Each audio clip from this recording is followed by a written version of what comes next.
grandeur.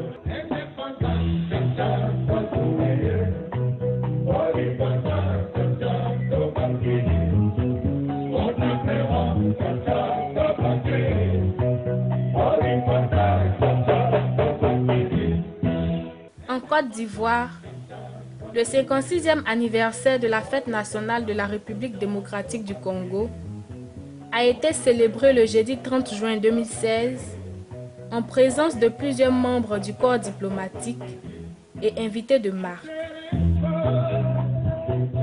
L'occasion a été pour son Excellence Madame Isabelle Iboula Ngangeli, ambassadeur de la République démocratique du Congo en République de Côte d'Ivoire, de parler des élections et présenter les avancées majeures de son pays en termes de développement.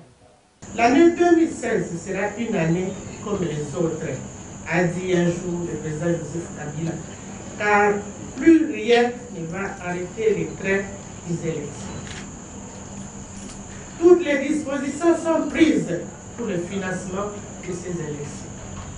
Une fois de plus, son Excellence M. Joseph Kabila en appelle au sens élevé de responsabilité à chacun de tous les Congolais afin, pour sortir du dialogue national, nous soyons plus unis qu'avant dans la mise en œuvre d'un processus électoral authentiquement congolais, fruit d'un processus librement dégagé, avec pour objectif la consolidation de notre jeune démocratie et la préservation de la paix chèrement acquise, de la sécurité, de la stabilité et des progrès enregistrés sur la voie du développement de notre pays.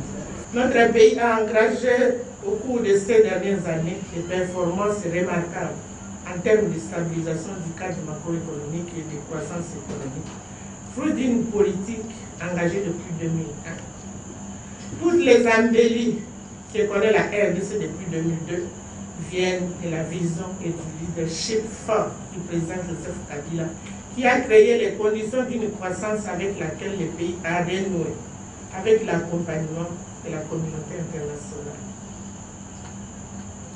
Une croissance tirée par les industries extractives, les télécoms, l'agriculture, le commerce, etc. Il est à rappeler que la RDC, qui a terminé l'année 2015 avec une inflation de 0,8%,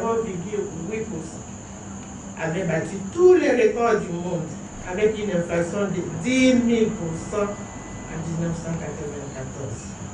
Ensuite, 5 ans de la modernité qui souffre et de manière multidirectionnelle s'est abattu sur le secteur ferroviaire avec l'acquisition de 38 locomotives neuves pour le compte de SNCC, la reprise de train. Ce vent de la modernité va se poursuivre et personne ne saurait arrêter, a fait basculer notre pays sur une autre dimension ces 4 dernières années. Avant de terminer mon propos, permettez-moi de rappeler que de l'avis de la CENI et de tous les experts en matière électorale, OIF, UE, les Nations Unies, etc., il est techniquement impossible d'organiser les élections législatives et présidentielles au Congo-Kinshasa dans les délais fixés par la Constitution. Mais les Congolais doivent savoir que la tenue du dialogue national inclusif, devenue la seule voie royale, peut permettre de mettre fin au pillage de notre richesse, de nos richesses, à l'insécurité et à l'instabilité à l'est de la RDC. Son Excellence Madame Isabelle Iboula Ngangeli a passé par ailleurs en revue les relations bilatérales entre la République démocratique du Congo et la République de Côte d'Ivoire. Mesdames et messieurs, la Côte d'Ivoire et la RDC entretiennent des relations excellentes à n'en point douter. Rien qu'à voir le niveau des échanges de visites qui se sont multipliés ces dernières années. Ceci traduit la volonté de deux pays d'intensifier et de diversifier les relations de coopération. C'est pourquoi nous pensons que la nécessité de la redynamisation s'impose et la conjoncture économique internationale des crises actuelles qui obligent nos jeunes États de développement de tisser les liens de solidarité de plus en plus suivis et soutenus. Le ministre ivoirien de la Culture et de la Francophonie, M. Maurice Kwaku Bondama, a noté l'excellence des relations ivoiro-congolaises. Comme vous le savez, la Côte d'Ivoire et la République démocratique du Congo entretiennent de chaleureuses relations de fraternité depuis leur accession à l'indépendance. Vous l'avez rappelé, Madame l'ambassadeur, des accords de coopération traduisant l'excellence de cette amitié ont été signés entre ces deux pays. Vous permettez de rappeler, Madame l'ambassadeur, il s'agit notamment de l'accord portant création de la grande commission mixte de coopération signée le 21 décembre 1981. De l'accord de coopération dans le domaine de l'enseignement technique signé le 21 décembre 1981.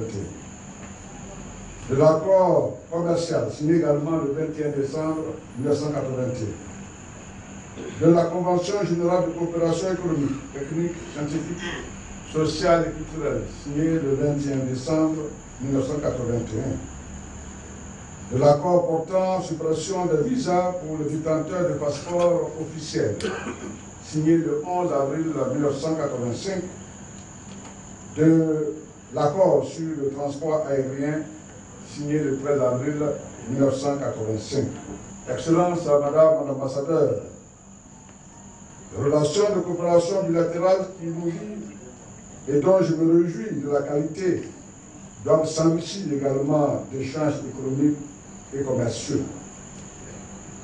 Le montant global du flux commercial sur la période 2012-2014 a connu une sensible évolution par rapport à 2008-2011 avec une hausse d'un montant de 35,3 milliards de francs CFA. La fête a connu son épilogue avec le défilé des sapeurs en la mémoire de Papa Wemba, disparu sur scène le 24 avril dernier au 9e Festival des musiques urbaines d'Anumambo Femuya à Abidjan.